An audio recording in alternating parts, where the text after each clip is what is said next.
श्री शिवाय नमस्तुभयम। दोस्तों, जैसा कि आप सभी लोग जानते हैं कि 23 जनवरी 2026 यानी शुक्रवार को पड़ रही है माघ माह की शुक्ल पक्ष बसंत पंचमी व्रत और सरस्वती पूजा। और दोस्तों, ये वह तिथि है जो माघ में पड़ने वाली सबसे बड़ी तिथि है, क्योंकि यह शुक्रवार के दिन पड़ रही है और इसका बहुत ही बड़ा और विशेष महत्व होता है। पूज्य गुरुजी ने कहा है कि अगर कभी भी मौका लग जाए और माघ मास की बसंत पंचमी व्रत और सरस्वती पूजा शुक्रवार को पड़ जाए तो आप लोगों को एक छुटकी काला तिल वाला उपाय तो अवश्य ही करना चाहिए। इन माघ मास पूजा दोनों का संयोग बहुत कम आता है। और इसी के साथ में गुरुजी ने अपनी शिव पुराण कथा में बताया है कि इस दिन आपको एक छुटकी काला तिल वाला उपाय तो आपको अवश्य ही करना चाहिए, क्योंकि ऐसा दिन पूरे साल में सिर्फ एक ही बार आता है। और दोस्तों, आप सभी लोग जानते हो कि शुक्रवार बसंत पंचमी का अगर सबसे बड़ा कोई उपाय है तो एक छुटकी काला तिल वाला उपाय है। तो दोस्तों, शुक्रवार बसंत पंचमी के दिन आप लोगों को इस एक छुटकी काला तिल वाला उपाय को जरूर करना है।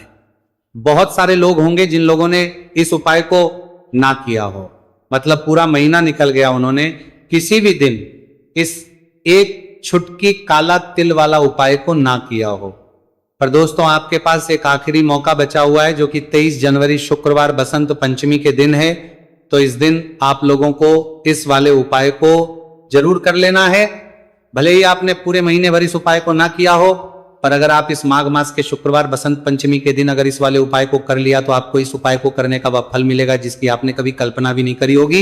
इसीलिए आप लोग इस वाले उपाय को एक बार जरूर कर लेना है, ताकि आप लोगों के हाथ से यह मौका ना जा सके और आपको इस उपाय को करने का फल मिल सके। दोस्तों, यह उपाय पंडित जी ने अपनी अभी के ही श्री शिव महापुराण की कथा में बताया है, जिस उपाय को आज हम आपको बहुत अच्छे से समझाने वाले हैं। वीडियो को देखने के बाद इस उपाय को समझने के लिए आपको कोई और वीडियो को देखने की जरूरत नहीं पड़ेगी।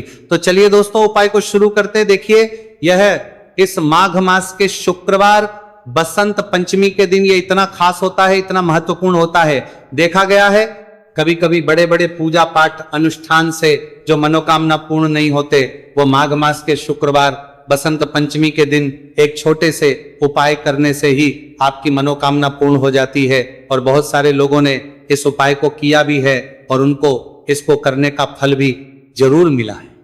अगर आप लोग भी इस उपाय को करना चाहते हैं तो आप इस उपाय को पहले अच्छे से समझ लेना, सुन लेना, उसके बाद करना। आपको इस उपाय का फल जरूर मिलेगा। और इस उपाय को कर लेने से आपके घर में चाहे किसी भी प्रकार की दोहक और समस्या क्यों ना चल रही हो, आपको उसका कारण भी नहीं पता है कि भाई ये समस्या किस कारण से चल रही है, उसका कुछ भी कारण हो सकता है, जैसे पितृदोष हो सकता है, किसी भी तरह का मंगल दोष भी हो सकता है। तो इस दिन आप लोगों को यह वाला उपाय कर लेना है। यह एक ऐसा उपाय है जिस उपाय को अगर किसी विशेष दिन पर किया जाए तो भाई उस विशेष दिन का जो है वो तो हमें मिलता ही मिलता है, पर हमने उस दिन पर इस उपाय को किया है तो हमें उससे भी बड़ा फल मिलता है, और फल बहुत जल्दी मिलता है, क्योंकि आप इस उपाय को बहुत ही बड़े और विशेष दिन पर कर रहे हो। तो चलिए अब उपाय के बारे में बात करते हैं। उससे पहले आप लोगों को यह जानना आवश्यक है कि आखिर ये उपाय किस समय करना है, किसको करना है और कैसे करना है। तो चलिए हम आगे आपको वीडियो में एक एक करके बता देते हैं। लेकिन उससे पहले अगर आप लोग हमारे चैनल पर पहली बार आए हैं या फिर मेरी आवाज आज पहली बार सुन रहे हैं तो हमारे चैनल को सब्सक्राइब जरूर कर लेना, और इस वीडियो को लाइक करके कमेंट बॉक्स में श्री शिवाय नमस्तुभयम ओम नमः शिवाय जरूर टाइप कर देना। तो दोस्तों, इस एक छुटकी काला तिल वाला उपाय को हमें इस शुक्रवार बसंत पंचमी के दिन कैसे करना है, किसको करना है, किस समय करना है और कहां पर करना है, ये सारे सवालों के जवाब आपको इस वीडियो में मिल जाएंगे। और जो ये वीडियो देखेगा भाई, उसको एक छुटकी काला तिल वाला उपाय जरूर करना चाहिए, क्योंकि इस दिन एक छुटकी काला तिल का भी बहुत ही बड़ा और विशेष महत्व होता है। और जब बात आ जाए एक छुटकी काला तिल वाला उपाय की, तो ये सोने पर वाली बात हो जाती है, और ये एक बहुत ही बड़ा उपाय हो जाता है इस शुक्रवार बसंत पंचमी का। तो अब दोस्तों, इस एक छुटकी काला तिल वाला उपाय को आखिर करना किसको है, सबसे पहले हम लोग वो बात जान लेते हैं। तो देखो, घर की जो बड़ी माताएं बहनें होती हैं, उन माताओं बहनों में से कोई भी एक बड़ी माता बहन इस वाले उपाय को कर सकती है। और दोस्तों, अगर आप चाहें तो अपने घर में से सभी सदस्यों को भी इस उपाय को करवा सकते हैं। अगर किसी व्यक्ति की खुद की कोई मनोकामना है, खुद की कोई दुख और परेशानी है जो कि वह अपने लिए ही करना चाहता है, इस वाले उपाय को तो वह खुद अपने लिए भी कर सकता है। बाकी अगर कोई घर में से ऐसा है जो कि अपने पूरे घर परिवार की सुख और शांति के लिए यह वाला उपाय करना चाहता है तो भाई वो भी कर सकता है, उसमें भी कोई दिक्कत वाली बात नहीं है।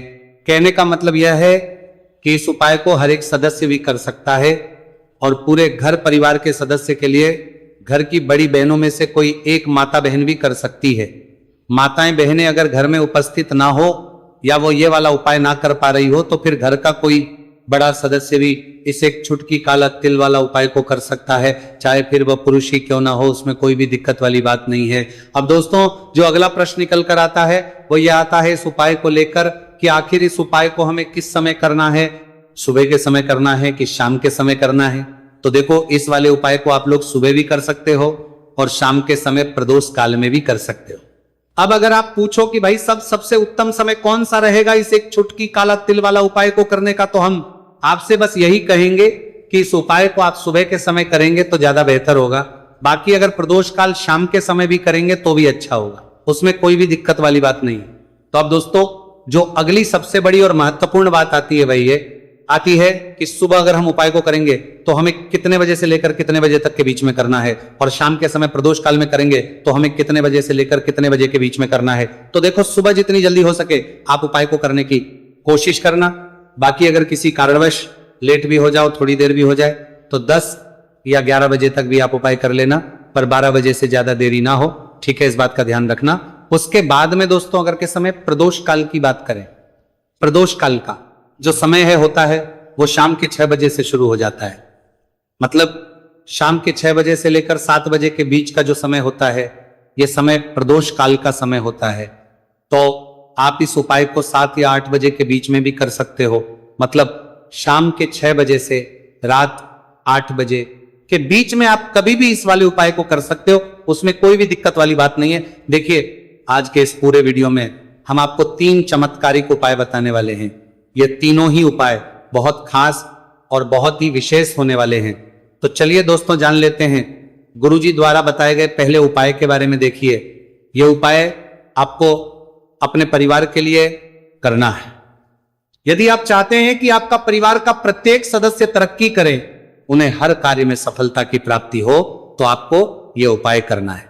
तो देखिए इस उपाय को करने के लिए आपको एक आटे का दीपक लेना है। आपको अपने ही घर पर एक एक आटे का दीपक प्रकार से तैयार कर लेना है। अब देखिए दोस्तों इस प्रकार से आटे का दीपक तैयार करने के बाद इसी के साथ में आपको एक चुटकी हल्दी भी लेनी होगी। अब ये दोनों ही सामग्रियां लेकर के आपको पहुंच जाना है अपने ही घर में तुलसी जी के पौधे के पास में।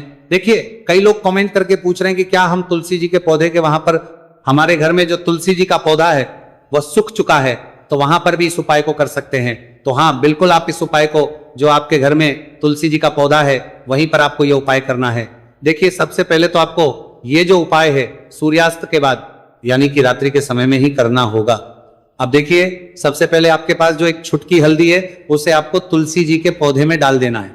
अब देखिए आप जो एक आटे का दीपक लेकर के आए हैं, सबसे पहले तो आपको उसे तुलसी जी के पौधे के पास में रखना है, और तुलसी जी पौधे के पास में रखने के बाद इस दीपक में हमें शुद्ध घी का प्रयोग करना है, और इसी दीपक में हमें गोल रूप की बाती का प्रयोग करना है।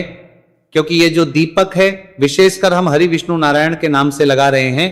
अब इस दीपक को आपको प्रज्वलित कर देना है और आपको भगवान विष्णु से, माता तुलसी से प्रार्थना करनी है कि हमारे घर में परिवार का प्रत्यक्ष सदस्य तरक्की करे, उसे अपने हर कार्य में सफलता की प्राप्ति हो, पूरा परिवार खुश रहे। हे भगवान नारायण आप हमारे परिवार की रक्षा करना। अब देखिए दीपक को प्रज्वलित करने के बाद आपको तुलसी जी के पौधे के नीचे यदि तुलसी जी का पत्ता गिरा हुआ पड़ा है तो उसे आपको उठा लेना है। आपको ध्यान रखना है तुलसी जी के पौधे से पत्ता तोड़ना नहीं है, नीचे गिरा हुआ है तो उसे आपको उठा लेना है। अब देखिए आपके घर में भगवान विष्णु की, भगवान श्री राम की या फिर भगवान श्री कृष्ण की यानी कि श्री विष्णु के किसी भी अवतार की प्रतिमा लगी हुई है, तो वहां पर आपको जाना है और आपको थोड़ी सी चीनी या फिर मिश्री आपके घर में हो तो उनका भोग आपको भगवान विष्णु के सामने लगाना है, और जो आप तुलसी जी का पत्ता लेकर के आए हैं उसे भी आपको उसी भोग में डाल देना है। अब देखिए थोड़ी सी देर इस भोग को वहीं पर रखे रहने देना है और फिर इस भोग को आपको अपने घर के परिवार के प्रत्येक सदस्य को प्रसाद स्वरूप प्रदान करना है। यकीन, इस उपाय को करने से आपके परिवार का प्रत्येक सदस्य हमेशा तरक्की पर रहता है और आपके परिवार में हमेशा खुशियां बनी रहती है। तो इस प्रकार से आपको पहला उपाय कर लेना है। अब हम जानते हैं दूसरे उपाय के बारे में। देखिए, ये जो उपाय है विशेषकर धन की प्राप्ति के लिए है, मां लक्ष्मी को प्रसन्न करने के लिए है और विशेषकर शुक्रवार बसंत पंचमी की रात्रि में ही आपको यह उपाय करना है। देखिए, सामने आपको एक दीपक दिखाया जा रहा है, तो आपको एक दीपक लेना है। दीपक आप मिट्टी का भी ले सकते हैं, आटे का भी ले सकते हैं। अब देखिए, इस दीपक में आपको शुद्ध घी का प्रयोग करना होगा और इस दीपक दत्त में आपको विशेषकर मोली वाला जो धागा आता है, लाल रंग का कलावा का धागा जिसे हम कहते हैं, उसकी बाती आपको इस दीपक के अंदर प्रयोग करनी है। यानी कि लंबी बाती का आपको इस दीपक के अंदर प्रयोग करना है। अब देखिए, ये जो दीपक है आज रात्रि में लगभग 8 बजे के लगभग आपको ये जो दीपक है तुलसी जी के पौधे के पास में प्रज्वलित कर देना है। दीपक की जो बाती है उसका मुख आपको उत्तर दिशा में रखना है, इस बात का ध्यान रखना है। और आपको ओम महालक्ष्मी नमः इस मंत्र का लगातार जाप करते रहना है। देखिए, इस मंत्र का आपको 11 बार या फिर 108 बार जाप करने के बाद तुलसी जी के पौधे के नीचे से थोड़ी सी मिट्टी उठानी है। देखिए, आपको पता है कि अभी माघ के पवित्र दिन चल रहे हैं और माघ मास के दिनों में यदि आप शुक्रवार बसंत पंचमी के दिन तुलसी जी की मिट्टी रात्रि के समय में लेते हैं तो इससे आपके जीवन के जो सारे संकट है वो समाप्त होते हैं। अब देखिए, आपको एक गिलास लेना है, उसमें आपको जल भरना है और जो आपने तुलसी जी की मिट्टी ली है सबसे पहले तो उसे आपको उससे गिलास के अंदर डाले और इसी के साथ में आपको एक चुटकी हल्दी भी उस पात्र के अंदर डालनी है। अब देखिए, इस जल का छिड़काव आपको अपने पूरे ही घर में करना है। देखिए, जल का छिड़काव आपको अपने घर के प्रत्येक कोने में करना है, मुख्य द्वार पर करना है, प्रत्येक कमरे में करना है। केवल अशुद्ध स्थानों को आपको छोड़ना है, बाकी आपको प्रत्येक कोने में, प्रत्येक कमरे में जहां आप धन रखते हैं, चाहे रसोई घर हो, वहां पर आपको इस जल का छिड़काव करना है। और जल का छिड़काव करते समय आपके मन में यही भाव रहना चाहिए कि माता लक्ष्मी की कृपा से हमारे जीवन में हमेशा धन धान्य के भंडार भरे रहे और जीवन में जो भी संकट है, कष्ट है, वो सभी दूर हो। इस प्रकार से कामना करते हुए सुंदर भाव के साथ आपको यह उपाय करना है। देखिए, इस उपाय को करने से घर का जो दुर्भाग्य है वह दूर होता है। तो इसीलिए आपको शुक्रवार बसंत पंचमी की दिव्य रात्रि में यह उपाय करना है। अब दोस्तों, हम बात कर लेते हैं तीसरे विशेष और अंतिम उपाय के बारे में। देखिए, इस उपाय के माध्यम से भगवान विष्णु और माता लक्ष्मी दोनों ही प्रसन्न होने वाले हैं। तो देखिए, इस उपाय को करने के लिए सबसे पहले तो आपको दीपक लेने हैं। दीपक आपको 2 लेने होंगे। आप चाहे तो दोनों ही दीपक मिट्टी के भी ले सकते हैं, दोनों ही दीपक शुद्ध आटा माखकर उनके भी तैयार कर सकते हैं। अब देखिए, दोनों ही दीपक के अंदर आपको शुद्ध घी का प्रयोग करना होगा। अब देखिए, 2 दीपक हैं, उनमें से आपको एक दीपक के अंदर गोल बाती का प्रयोग करना है और एक दीपक में आपको लंबी बाती का प्रयोग करना है। देखिए, लंबी बाती वाले दीपक के अंदर आपको लाल बाती का प्रयोग करना है, जो मोली वाला धागा आता है कलावा का, उसी की बाती का आपको प्रयोग करना है। अब देखिए, इसी के साथ में आपको एक चुटकी हल्दी लेनी है और एक चुटकी आपको काले तिल लेने हैं। अब देखिए दोस्तों, ये उपाय भी आपको विशेषकर रात्रि के समय में ही करना होगा। तो देखिए, सबसे पहले तो आपको ये जो सभी सामग्रियां हैं तुलसी जी के पौधे के पास में लेकर के पहुंचना है। देखिए, आपके पास जो गोल बाती का दीपक है, इसे आपको तुलसी जी के पौधे के पास में प्रज्वलित करना है। ओम नमो भगवते वासुदेवाय नमः इस मंत्र का जाप करते हुए अब देखिए, आपके पास जो काले तिल है उन्हें आपको अपने सीधे हाथ में रखना है और आपके जीवन में जो भी समस्या है, परेशानियां हैं, जीवन में जो भी संकट है, बाधाएं, उन सभी को दूर करने की आपको प्रार्थना करनी है। और ये जो काले तिल है आपको उससे जलते हुए दीपक के अंदर डाल देने हैं। तो देखिए, इस प्रकार से हमने ये जो गोल बाती का दीपक है भगवान विष्णु के निमित्त प्रज्वलित किया है। अब देखिए दोस्तों, आपके पास जो लंबी बाती का दीपक है और आपके पास जो एक छुटकी हल्दी है, इन दोनों को आपको अपने घर के मंदिर में लेकर के पहुंचना है।